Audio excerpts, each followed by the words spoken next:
പിന്നെന്ന് പറഞ്ഞാൽ എനിക്ക് പൈസ ഒരു വിഷയമല്ല. ഞങ്ങൾ ശതകോടീശ്വരന്മാരല്ലേ. അമേരിക്ക ഒത്തിരി പൈസ ഉണ്ട് സാറിനില്ലേ? ഈ മാഷ് എന്തുവാ ഈ പറയുന്നത്? അത് ഈ ഫ്ലൈറ്റിൽ വന്നോണ്ട് കാറ്റ് കയറിയപ്പം ചില സമയത്ത് കേൾക്കത്തില്ല. ഇപ്പൊ ഉറക്കെ പറയണം. കേൾക്കാത്തോണ്ടല്ലെന്ന് പുള്ളി എന്തൊരു വിട്ടിത്തരമായി പറയുന്നത്. പുള്ളി ചോദിക്കും അമേരിക്ക ഒത്തിരി കാശുണ്ടോന്ന്. നമുക്ക് എന്റെ പൊന്നു മാഷെ, അമേരിക്കയിൽ കാശല്ല, അമേരിക്ക മൊത്തം ഡോളറാ. കഴിഞ്ഞിടയ്ക്ക് കേരളത്തിലുണ്ടായിരുന്നു. എന്തുവാ? കോളറല്ലെന്ന്. അമേരിക്കയിലെ രൂപയാണ് ഡോളർ. അതാണ് ഞങ്ങളുടെ ഇഷ്ടം പോലെ ഉണ്ട്. ഞാൻ അടിച്ചു മാറ്റാം. എന്താ പറഞ്ഞേ? അല്ലെ അടിച്ചു പൊളിയായിട്ട് നമുക്ക് ഇത് ചെയ്യണം. പിന്നെ ചെയ്യണം കിടുക്ക സാധനങ്ങൾ ചെയ്യണം. നമുക്ക് ഈ വൈറലാക്കണം ഈ സംഭവം.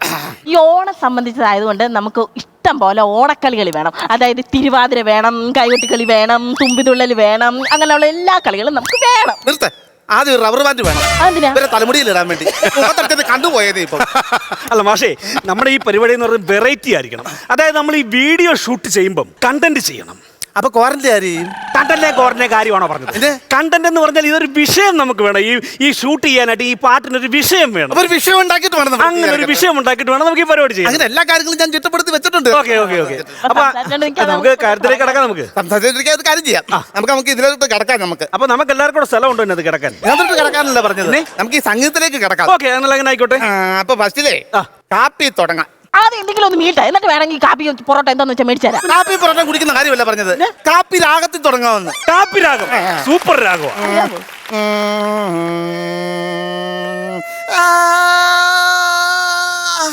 കാപ്പി രാഗം കൈ ഇടയ്ക്ക് ഞാൻ വലിച്ചു കൂടി കിടക്കാം. ഈ 4 ഘട്ടം വെച്ച് ഇയാൾ എന്തോ ചെയ്യാനാ? ശരിയാ. ഈ 4 ഘട്ടം വെച്ച് വീടുണ്ടാക്കി തരാൻ വേണ്ടി വന്നാണ് ഞാൻ. നിങ്ങൾ സംഗീതത്തിൽ എന്തെങ്കിലും ഡൗട്ട് ഉണ്ടെങ്കിൽ എന്നോട് ഞാൻ പറഞ്ഞുതരാം. എങ്കിൽ ശരി, ഞാനൊരു പാട്ടിനെ പറ്റി സംശയം ചോദിക്കാൻ ഇത് മാറ്റി തരണം. സ്വാമിനാഥ പരിപാലയ സുമാ സുപ്രകാശ വല്ലീശ ഗുരുഗുഗ ദേവസേനേശ സ്വാമിനാഥ പരിപാലയ സുമാ. ഈ പാട്ടിനെ പറ്റി ഒന്ന് വിശദീകരിച്ച് ഞങ്ങൾക്ക് പറഞ്ഞു തരണം. അത് എന്റെ വരികളാണ് എന്നെ കഥാത് ആകർഷിച്ചത്. അതായത് പ്രണയവും വിരഹവും ഒത്തുചേർന്ന് പോകുന്ന ഒരു ഭയങ്കര സങ്കല്പമാണ് ആ പാട്ട്. അത് കീർത്തന ഭാഷ. അത് പ്രണയവും വിരഹവും ഒന്നും ഇല്ല അതിനകത്ത്. പ്രണയമാണ് അതിന്റെ അർത്ഥം. ഞാൻ പാടി കേൾപ്പിക്കാം. എന്നാ പറഞ്ഞു? സ്വാമിനാഥ പരിപാലയ സുമ. ഈ സ്വാമിനാഥൻ എന്ന് പറഞ്ഞ ചെറുപ്പക്കാരൻ പരിപാലിച്ച് പ്രണയിച്ചിടുന്ന സുമ എന്ന് പറഞ്ഞൊരു പെൺകുട്ടി ഉണ്ടായിരുന്നു. ഭയങ്കര പ്രണയം മൂത്തിരിക്കുന്ന സമയത്താണ് ഇസ്പ്രകാശ വല്ലീശ ഗുരുകുക. ഇസ്പ്രകാശൻ എന്ന് പറഞ്ഞാണ് ഇതിനകത്ത് വള്ളിയായിട്ട് കയറി വന്ന് ഈ കൊച്ചിനെ വളച്ചെടുത്ത് ഏതോ ഗുഹയ്ക്കത്ര ഏതോ രാജ്യത്തോട്ട് കൊണ്ടൊക്കെ പോയി. ദേവസേനേശ, ബാഹുബലിയിലെ ദേവസേനയുടെ അതേ ഡിറ്റോ ഫിഗർ ആയിരുന്നു. അയ്യോ, അർത്ഥം വിവരിച്ച കേട്ടോ എന്റെ മഹാനുഭാവോ. സാഷ്ടാംഗം പ്രണമിക്കും. അല്ല മാഷേ, എന്റെ ഇച്ചായൻ ടേബിളായിട്ട് ഇവിടെ നിൽക്കുന്നത് ഞാൻ അറിഞ്ഞില്ല. ഞാനെന്തെ പറ്റിയോ? അല്ലല്ല, ഇതിന് ഇത്ര വെയിറ്റ് ഉണ്ടെന്നേ ഞാൻ അറിഞ്ഞില്ല. ഞാൻ സഹിക്കുന്ന പിന്നെ ഇയാൾക്ക് മനസ്സിലായില്ലല്ലോ.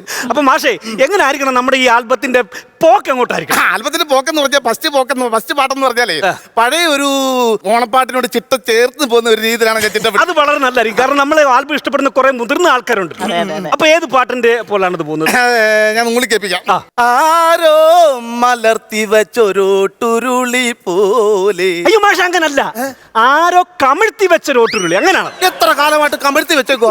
വലിയ പാട്ടൊക്കെ കയറി ദേവിച്ചു പോയി. എന്ത് ഞാനൊന്ന് മലർത്തി വെച്ചോണ്ട് ഞാൻ കൊല്ലം കുഴപ്പമുണ്ടോ? എനിക്ക് കുഴപ്പമില്ല, നിനക്ക് കൊല്ലം കുഴപ്പമുണ്ടോ? നമുക്ക് മേടിക്കാം. കുഴപ്പമില്ല, ഒരു കുഴപ്പമില്ല. പിന്നെ എന്ന് പറഞ്ഞു കഴിഞ്ഞാലേ നമ്മുടെ ന്യൂ ജനറേഷൻ പിള്ളേരെ ആകർഷിക്കുന്ന ഒരു പാട്ടുകൂടി ഇതിനകത്ത് വേണമെന്ന് എനിക്ക് ഭയങ്കര നിർബന്ധമാണ്. അങ്ങനെ ഒരു പാട്ടുകൂടി വേണം. അതും ചിട്ടപ്പെടുത്തിട്ടുണ്ടോ? ഉണ്ടോ? പാടി കേൾപ്പിക്കാം. എങ്കിൽ അതങ്ങോട്ട് കീച്ചിക്കാട്ടെ. ഇൻസ്റ്റാഗ്രാം നാടുവാണിടും കാലം റീൽസുകാരെല്ലാരും ഒന്നുപോലെ ആമോദത്തോടങ്ങു റീച്ചു കൂടാ ലൈവും കോളാബും ചെയ്തിടേണം. അടിപൊളി അടിപൊളി അടിപൊളി, സൂപ്പർ സൂപ്പർ. ഈ പാട്ട് കേരളത്തിലെ പൊതുജനത ഏറ്റെടുക്കുന്ന കാര്യത്തിൽ ഒരുറപ്പുമില്ല. ഇതല്ല, ഒരു സംശയമില്ല. ഇതല്ല, പിന്നെ ഇതിന് മേളിലൊരു പാട്ട് എഴുതി വെച്ചിട്ടുണ്ട്. അതാണ് കിടക്കാൻ പാട്ട്. കിടക്കനുണ്ടോ? പിന്നെ നമ്മുടെ ആൽബത്തിന്റെ ആയിരിക്കും. ലിറിക്സ് എന്താ? ഇന്നലെ ചിക്കൻ തിന്നപ്പോ കടിച്ചതാ. എന്തുവാ? ചിരിക്കൻ തന്നെ ചോദിച്ചേ. അല്ലെന്ന്, വരികൾ ലിറിക്സ് എന്താണെന്ന്. ഇത് ഭയങ്കര സംഭവമാണ് ഇത് കേട്ടോ. ഇത് ഇറങ്ങിക്കഴിഞ്ഞാൽ പിന്നെ നമ്മുടെ പാട്ട് മാത്രം അടുത്ത ഓണം മൊത്തം ഓണം അവസാനിക്കുന്നതും പറയുള്ളൂ. പക്ഷെ നമ്മുടെ ആൽബത്തിന് ഒരു പേരിടണം, അതാണ് നമുക്ക് ആദ്യം വേണം. പേരിട്ടിട്ടുണ്ട്. ഓണത്തിന് എന്തോ ചെയ്യാതാ. എന്താ ഓണത്തിന് എന്തോ ചെയ്യാൻ ഇന്ന് വരെ ഒരു ആൽബം ഇട്ടിട്ടില്ലാത്ത പേര്. സാധാരണ എല്ലാരും ഓണത്തുമ്പി, പൂക്കള, ഊഞ്ഞാല അങ്ങനെയൊക്കെയുള്ള പേരിടുമ്പോ നമ്മളെ കിടിലം പേര് ഓണത്തിന് എന്തോ ചെയ്യാനാ. എങ്കിൽ ആ പാട്ടൊന്ന് മൂളിക്കാതെ കേൾക്കട്ടെ. ഞാൻ ആദ്യം ആർപ്പ കീറും, നിങ്ങൾ ഇറോ കീറണം. പിന്നെ കൂടെ ഞങ്ങൾ കീറും. ഓണത്തിനോരോ തിരിന്ന് തല കുലുക്കുന്നു അത് എന്തോ തിന്നാനാ, അത് പപ്പിടം തിന്നാനാ. ഓണത്തിനൊരോന്തിരുന്ന് തലകുലുക്കുന്നു, അത് എന്തോ തിന്നാനാ, അത് പപ്പിടം തിന്നാനാ. അപ്പുറത്തൊരു അരണയിരുന്ന് അരി അരയ്ക്കുന്നു, അത് എന്തോ ചെയ്യാനാ, അത് കളിയിറക്കാൻ ഉണ്ടാക്കാനാ. അപ്പുറത്തൊരു അരണയിരുന്ന് അരി അരയ്ക്കുന്നു, അത് എന്നോ ചെയ്യാനാ, അത് കളിയിറക്കാൻ ഉണ്ടാക്കാനാ. മുത്തളിയം മുറ്റത്ത് വന്നു വട്ടം കറങ്ങുന്നു, അത് എന്നോ ചെയ്യാനാ, അത് കുപ്പി കൂച്ചാനാ. ഓണത്തിനൊരോന്തിരുന്ന് തല കറങ്ങുന്നു, അത് എന്തോ ചെയ്യാനാ, അത് പപ്പിടം തിന്നാനാ. ഇതാണോ ഓണപ്പാട്ട്? ഇതാ ഓണപ്പാട്ട്. ഇതാണോ ഓണപ്പാട്ട്? ഇതാ ഓണപ്പാട്ട്. എന്റെ മാഷ, ഇതിനകത്ത് ഓണത്തെ സംബന്ധിച്ച് എന്തെങ്കിലും കാര്യങ്ങളുണ്ടോ? പപ്പടമുണ്ട്, കളിയടക്കുണ്ട്, കുപ്പിയുണ്ട്, ഇത്ര പോരാ ഓണത്തിന്. എന്റെ ദൈവമേ.